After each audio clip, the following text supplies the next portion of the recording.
The most dangerous monster isn't the one you can see, it's the one that sees right through you.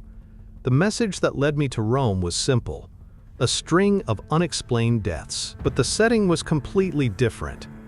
No dark forests or cursed tombs, just lavish parties, ancient cobblestone streets, and a killer with the beauty of a fallen angel. A succubus. This journey threw me into a world of glamour and deceit, where every flirtation could be a curse, and every kiss could be the end. My enemy this time doesn't just drain your life force. It creates perfect illusions from the broken pieces of my own memory. It promised to give me back everything I'd lost. To defeat it, I couldn't trust what I saw, what I heard, or even what my heart longed for. The message arrived on my burner phone while I was laying low in a noisy Istanbul bazaar. It wasn't from the agency. Their digital signature was cold, sterile, and brutally efficient. This was different. The encryption was sophisticated, but elegant, almost playful. The message itself was brief, a whisper in the digital void. Rome, 4 deaths, men of power. All hearts failed. All secrets died with them. Find out why. A friend. Below the text was a single address, an art gallery in the Trastevere district. No name, no further instructions. It was a baited hook, and I had no idea who was holding the fishing rod. But after the revelations in China, I knew my war had more players than just me and the agency. This friend was either an ally or a new enemy. Either way, ignoring them wasn't an option. Rome was a shock to the system. After the suffocating jungles of Borneo and the dusty, haunted mountains of China, the Eternal City felt overwhelmingly alive. The air buzzed with the chatter of a dozen languages, the scent of espresso and ancient stone, the roar of Vespas weaving through chaotic traffic. It was a city of breathtaking beauty and overt confidence, a place that wore its history like a crown jewel. My investigation started not at the gallery but at the scene of the latest death, the Hotel de la Ville, a palace of opulent luxury overlooking the Spanish Steps. The victim was Senator Aleramo, a man known for his charismatic speeches and rumored backroom deals. The official report, which I acquired through a sizable bribe to a hotel security guard, listed the cause of death as acute cardiac arrest. Natural causes, but when I saw the leaked crime scene photos, my instincts screamed otherwise. The senator, a man in his vigorous late 50s, looked like he was 90. His face was a shrunken, desiccated mask, his skin stretched taut over his cheekbones. He was completely emaciated, as if every ounce of vitality had been siphoned out of him. The police had missed it, or chosen to ignore it, but I saw it clearly in the high-resolution image, a faint, bruise-like mark on the inside of his wrist. It was perfectly shaped, unmistakably the imprint of a pair of lips. That evening, I made my way to the address from the message. The gallery was a small, elegant space, tucked away on a quiet, ivy-covered street. The exhibition was titled, Saints and Sinners. I moved through the crowded room, scanning faces, looking for anyone who seemed to be looking for me. No one gave me a second glance. Then I saw the painting. It was an obscure piece from the late Renaissance, dark and moody. It depicted a knight in shining armor on his knees, not before a saint, but before a woman of impossible beauty. She had dark feathered wings that blended into the shadows behind her, and her lips were gently pressed against his wrist, right where his pulse would be. The knight's face was a mask of pure ecstasy, even as the light in his eyes was clearly fading. The placard beside it read, "Succubus offers a mortal man his heart's desire." My eyes were drawn to the ornate frame at the bottom of the painting. Tucked neatly against the gilded wood was a single, perfect black feather. It hadn't fallen there by accident. It had been placed. It was a sign, a confirmation, and a warning. My mysterious friend wasn't just pointing me to the deaths. They were telling me exactly what was causing them. The black feather was a key, and it unlocked a pattern. I spent the next 2 days digging, not into police reports, but into the lives of the victims. Senator Aloramo and the three men before him. A banker, a media mogul, a foreign diplomat. On the surface, they were pillars of society, wealthy, successful, powerful. But beneath the polished veneer, there was always a shadow. The banker was on the verge of an embezzlement scandal. The mogul had a history of silencing his rivals with blackmail. The diplomat was a known philanderer. This creature wasn't just feeding, it was judging. It targeted men who were already hollowed out by their own secrets. Men whose desires had curdled into corruption. It wasn't a random predator. It was a connoisseur of compromised souls. To find a predator, you have to go where the prey gathers. That meant trading my usual tactical gear for a tailored suit I couldn't really afford, and stepping into the gilded cage of Rome's high society. My fabricated identity as a wealthy, grieving heir looking to invest in art gave me access to a world of champagne flutes, meaningless conversations, and calculating smiles. The event was a charity gala held in a stunning Renaissance villa, its gardens overlooking the glittering cityscape. The air was thick with perfume and power. I moved through the crowd, observing, listening, feeling like a wolf in a flock of very expensive sheep. And then I saw her. She wasn't the loudest person in the room, nor the most ornately dressed, but she was the center of it. Every eye, male and female, was drawn to her as if by an invisible current. Her beauty wasn't just remarkable, it was unnatural. An impossible standard of perfection that seemed to make everyone else in the room look faded and flawed. She had hair like spun silk and eyes the color of ancient amber. She turned her head, and for a heart-stopping second her gaze met mine across the crowded room. It wasn't a glance, it was an impact. A jolt went through me, sharp and overwhelming. For a split second, the noise of the party faded, and my mind was filled with a phantom memory. The warmth of a hand in mine, the scent of summer rain, the echo of a woman's laughter. A feeling of profound love and devastating loss washed over me, a memory of a life I'd never had.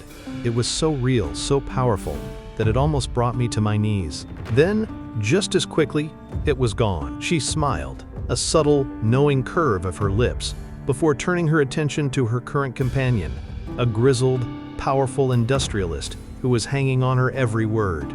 The spell was broken, but the echo of it lingered, a cold dread mixing with an undeniable fascination. Boff. I left the party shortly after, my composure shaken. The next morning, the news feeds confirmed what I already knew. The industrialist had been found dead in his penthouse suite. The official cause was a massive coronary. The unofficial details, which I paid dearly to a contact in the city morgue, were all too familiar. A body aged beyond recognition, utterly drained of life. I knew with absolute certainty that I had seen the killer. But as I stood on my hotel balcony, looking out over the ancient city, a deeply unsettling thought took root in my mind. I had seen a monster, yet a part of me, a dark, lonely part. One didn't want to acknowledge, found itself wanting to see her again. The single black feather was more than a calling card. It was an anomaly. Its structure, when examined under the cheap microscope I'd bought, was perfect, too perfect. Not a single frayed edge, not a speck of dust. It felt less like a product of nature and more like something created from pure shadow. I needed an expert, someone who dealt in things that science couldn't or wouldn't explain. My search led me to an aging, eccentric professor of religious iconography at the Sapienza University. When I showed him the feather, his academic curiosity instantly turned to genuine fear. He refused to touch it, making a warding gesture with his hand. After some persuasion, and a promise to keep his name out of whatever was to come, he made a single cryptic phone call. An hour later, I was instructed to go to a small, unassuming church near the Vatican walls. There, I was met not by a priest, but by a woman who introduced herself only as Sister Eleonora. She was in her late 60s, with sharp, intelligent eyes that seemed to see far more than just the man standing before her. She led me not into the sanctuary, but down a winding stone staircase into the cold, quiet depths beneath the church. We entered a chamber that felt more like a library than a cellar. The air smelled of old vellum and myrrh. This was, she explained, a branch of the Archivum Secretum Apostolicum, the secret archives, one dedicated not to historical documents, but to historical threats. I laid the feather on the heavy oak table between us. She examined it without touching it, her expression grim. "It is as I feared," she said, her voice a low whisper. "A true succubus. Not the vulgar demons of cheap fiction, but an older, more insidious entity, a parasite of the soul." She confirmed my suspicions. This creature fed on life force, the anima, but its primary weapon wasn't seduction in the physical sense. It does not merely entice the eye, she explained, her gaze intense. It bypasses it. It reaches directly into a man's mind, into his heart, and finds the deepest, most desperate void within him. Then, it fills that void with a perfect illusion. Her eyes seem to bore into me. For the men it has killed, it was a hunger for power, for wealth, for a youth they had lost.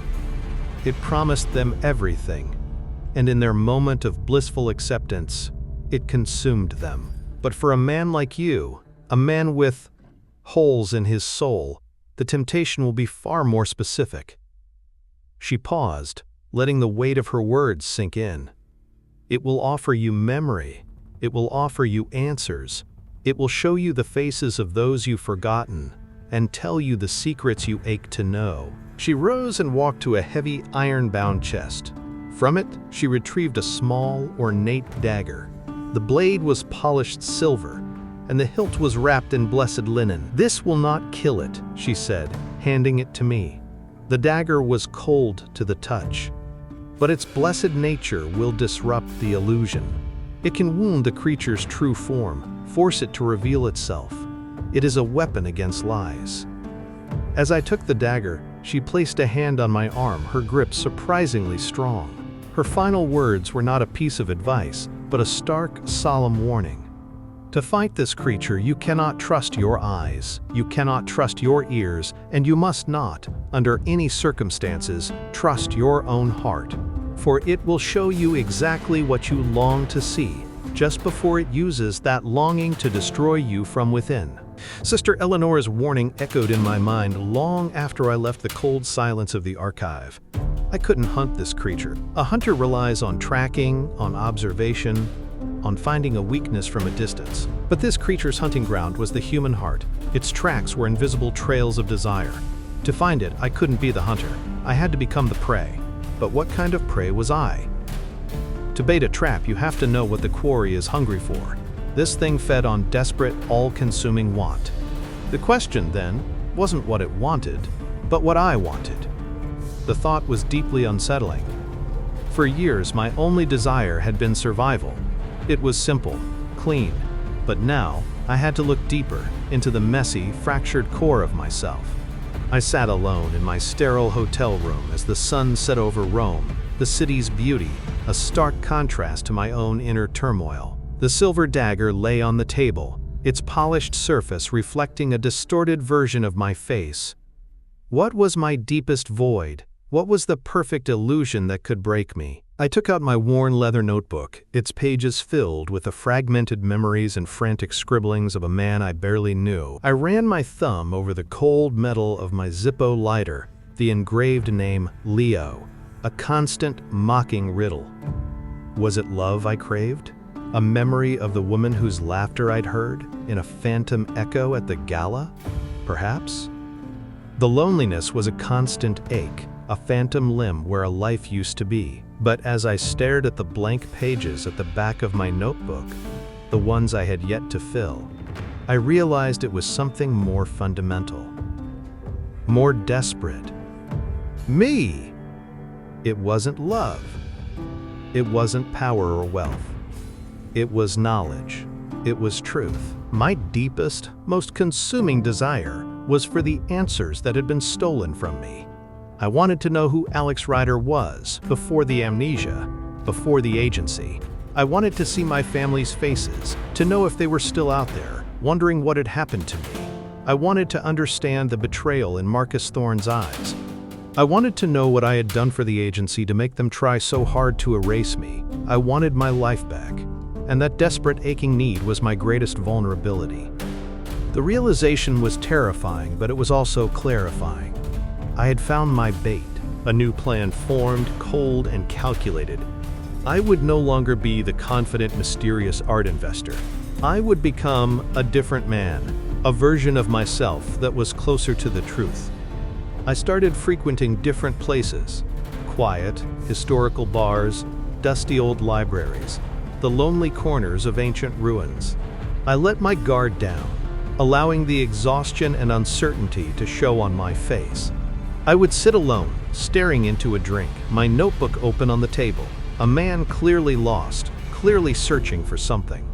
I was turning my soul inside out, exposing my deepest wound to the night. I was making myself a beacon in the dark, broadcasting my desperate hunger for the truth into the ancient, whispering heart of Rome. And I hoped she was listening. The invitation arrived as a simple, elegant card slipped under my hotel room door. A masquerade ball at the Villa Borghese. No sender, no explanation.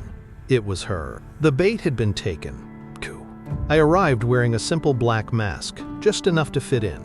The villa was a dizzying spectacle of wealth and history, marble floors echoing with the sound of a string quartet and the laughter of Rome's elite. I moved through the throngs of costumed guests, a glass of untouched champagne in my hand, playing the part of the lonely outsider. I didn't have to search for her. I felt her presence like a change in atmospheric pressure, a sudden, intimate warmth in the crowded room. She found me by the French doors overlooking the gardens. Her mask was an elaborate creation of black feathers and silver filigree, hiding the upper half of her face but leaving her perfect, knowing smile exposed. "A man alone with his thoughts at a party like this," she said, her voice a low melodic murmur. "You must be searching for something. More than you know," I replied, my hand resting near the small of my back, where the silver dagger was concealed.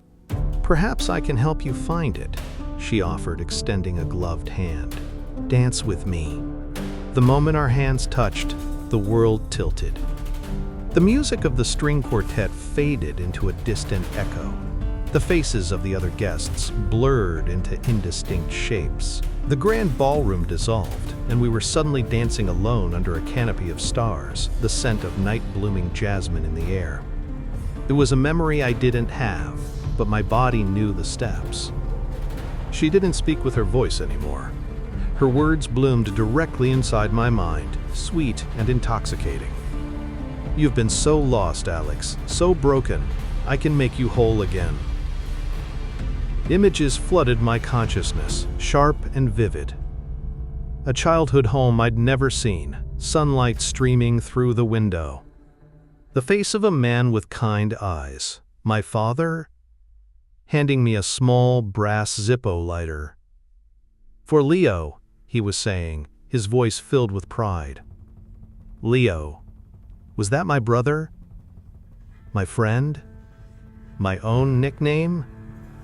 "I can give you all of it," her mental voice promised, a siren's song of salvation. "I can show you the day you joined the agency, the idealism in your eyes. I can show you the moment it all went wrong, the betrayal you can't remember but can't escape. No more gaps, no more questions. Just you." The temptation was a physical force, a crushing weight that made my knees weak. Everything I had fought for, bled for, was being offered to me on a silver platter. The dance slowed, and she pulled away slightly, her amber eyes glowing from behind her mask. The illusion shifted, becoming more potent, more specific, more cruel. The woman standing before me was no longer a beautiful stranger. It was Sarah Chen. Her face, which I only knew from a single faded photograph in an old agency file, was now perfectly clear, her expression filled with a sorrowful love. She reached out, her hand almost touching my cheek. "I've been waiting for you, Alex," she whispered, her voice real, tangible and full of a longing that mirrored my own. "We can go back, we can fix it, just let go, surrender to it." Her eyes pleaded with me, "Surrender to me." My resolve shattered. My hand, which had been reaching for the dagger, fell to my side. For a single, terrifying moment, I believed her. I wanted to believe her. And I was about to be lost. The face of Sarah Chen, crafted from my own fragmented hopes, was the perfect weapon. My defenses crumbled. The promise of an end to the loneliness, an end to the hunt, was an oasis in a desert of uncertainty. My hands started to reach for hers, to accept the beautiful lie she was offering. But as my fingers brushed against her illusionary skin, another sensation cut through the fog. The cold, hard metal of the agency dog tag against my chest. A phantom pain flared in the scar above my eyebrow. A memory, not a pleasant one she had crafted, but a real, jagged fragment of my own, forced its way to the surface. The sterile smell of a laboratory, the glint of a needle, the cold, analytical face of Marcus Thorne. Pain, betrayal, loss. These things were real. They were my anchors in a sea of deception. "No," I choked out, the word feeling like broken glass in my throat. I squeezed my eyes shut, focusing on the cold reality of the dog tag, the sting of the scar. "You're not her," the illusionary Sarah's face contorted, her loving expression melting into a snarl of frustration. "You fool! I'm offering you peace." "The peace I want has to be earned," I snarled back, my hand finally finding the hilt of the silver dagger, not given by a parasite. My denial was a stone thrown into a mirror. The illusion shattered. The canopy of stars above us vanished, replaced by a crumbling, moss-covered ceiling.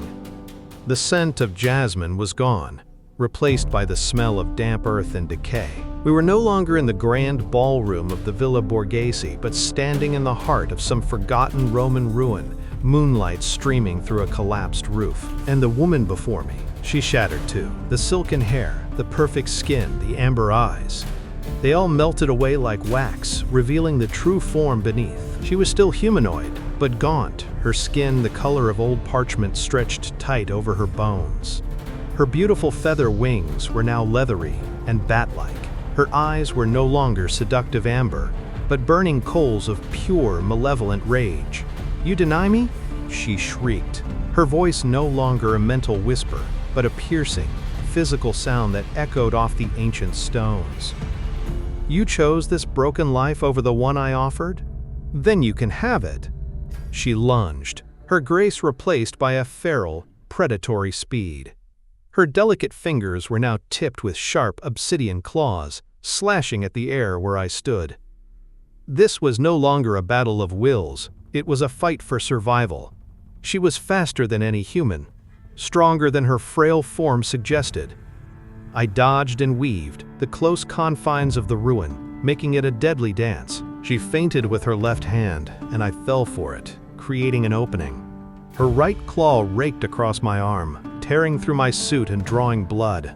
But the pain cleared my head as she lunged again, aiming for my throat. I ducked under her attack and thrust upward with the silver dagger. May, the blessed blade sank into her shoulder. It didn't produce a mortal wound, but the effect was immediate. She screamed, a sound of pure agony that had nothing to do with the physical injury. Smoke curled from the point of contact, as if the silver was burning her very essence. The dagger didn't just cut her body, it cut her power. She stumbled back, clutching her wounded shoulder, her burning eyes filled with a new emotion, fear. With a final, hate-filled hiss, she turned, spread her leathery wings, and launched herself into the shadows of the ruin, disappearing through a collapsed archway. She was wounded, she was weak, and now the hunt was on my terms. I didn't hesitate. I followed her into the darkness. The trail it left wasn't blood, but a faint, lingering scent of ozone and decay, a psychic residue that prickled at my senses. It led me away from the opulent ruins and down a series of crumbling stone steps I never would have noticed, descending deep into the belly of Rome. The path led into the catacombs, a labyrinth of narrow tunnels lined with the skeletal remains of the city's ancient dead.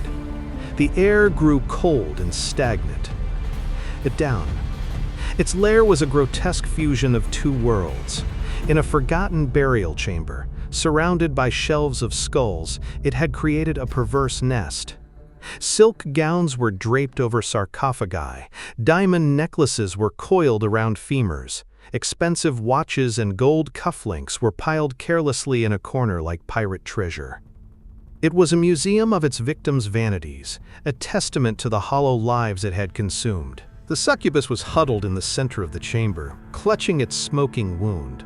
It looked weaker, its form flickering slightly. When it saw me, its burning eyes narrowed not with rage, but with a final, desperate cunning. It didn't have the strength for a physical fight, so it marshaled its remaining power for one last psychic assault.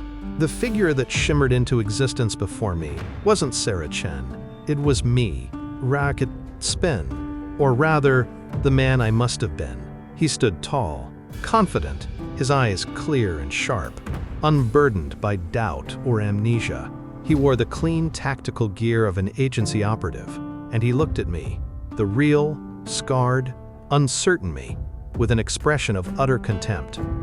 "Look at you," the phantom Alex sneered, his voice echoing in my mind.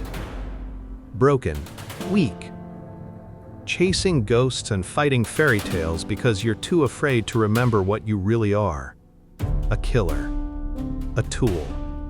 You think finding the truth will set you free? The truth is that you were better off as a weapon. At least then. You had a purpose. Every word was a perfectly aimed blow, designed to exploit my deepest insecurities. He was right, wasn't he? The thought was paralyzing. Maybe it was better not to know. Maybe this half-life of hunting monsters was a pathetic but safe substitute for a monstrous truth. But Sister Eleonora's words came back to me. A weapon against lies. The dagger was one. But she had given me something else, a small, polished silver mirror, no bigger than my palm. Sometimes, she had said, the only way to defeat a lie is to force it to see its own ugly truth. I ignored the phantom me. I ignored the taunts and the temptations. My eyes stayed locked on the true monster cowering behind the illusion. "You're right," I said, my voice steady. "I am broken. I am weaker than I was. But I'm real." I raised the silver mirror, angling its polished surface to catch the faint light from my flashlight and reflect it directly at the succubus. The effect was cataclysmic. When the creature's own, true, hideous form was reflected back at it, it shrieked, a sound of pure, undiluted self-loathing. Its power, built entirely on projecting false images of beauty and desire, turned inward on itself. The illusion of the other Alex vaporized instantly. The succubus clawed at its own face, unable to bear the sight of its own reflection. Its body began to glow with a blinding, unstable light, its very essence unraveling under the weight of its own reality. With a final, explosive sigh, the light imploded, leaving behind only a scattering of black feathers that quickly dissolved into dust. The stolen treasures in the chamber suddenly looked cheap and tawdry. The oppressive psychic weight in the room was gone. It was just a cold, quiet tomb once more. The silence that followed the creature's demise was absolute. The catacomb was no longer a lair. It was just a forgotten grave, a silent testament to a history far older than any of my own troubles. The stolen trinkets of the dead men seemed to lose their luster, becoming what they truly were, hollow symbols of empty lives. I didn't linger. I navigated my way back through the labyrinth of the dead, my footsteps the only sound. I emerged from the hidden entrance into the cool, pre-dawn air of Rome. I found myself on Palatine Hill, one of the city's 7 ancient hills, overlooking the ghostly silhouette of the Roman Forum below. As the first sliver of the sun broke over the horizon, painting the sky in shades of orange and soft purple, a profound sense of calm washed over me. I was exhausted, my body aching, my arm bleeding, but my mind was quiet. For the first time in a long time, the frantic search for answers, the gnawing hunger for a past I couldn't grasp, had subsided. I hadn't won by being stronger or faster. I hadn't won by killing. I had won by accepting. I had faced the phantom of the man I might have been, the perfect, unbroken agent, and chosen to be the flawed, searching man I was now. The succubus had shown me my deepest desire, and in rejecting its counterfeit version, I had somehow made peace with the genuine ache of it. The truth would come, or it wouldn't. But my identity would not be defined by what was missing, but by what I chose to do now. I walked back through the waking city, the streets slowly filling with the sounds of daily life. The grand beauty of Rome no longer felt alien or mocking. It just was. A silent, enduring witness. Back in my hotel room, as I cleaned the gash on my arm, my burner phone buzzed. A new message from the same encrypted, anonymous source. A friend. It was short, but its implications sent a chill down my spine that had nothing to do with the supernatural. Well done! That was a test. You're ready for the truth. Egypt is waiting. The pieces clicked into place. The convenient tip-off. The feather. The vague but specific details. This hadn't been a random hunt. It was an evaluation, a trial by fire, or rather, by desire. Someone had deliberately sent me to face a creature that would attack my greatest psychological weakness. They wanted to see if I would break. I looked at my reflection in the hotel room mirror. Scarred, tired but whole. I had passed their test. But who were they? And what truth was waiting for me in the sands of Egypt? I was no longer just a man running from the agency. I was a piece on a much larger, more complex chessboard. And someone had just made their next move.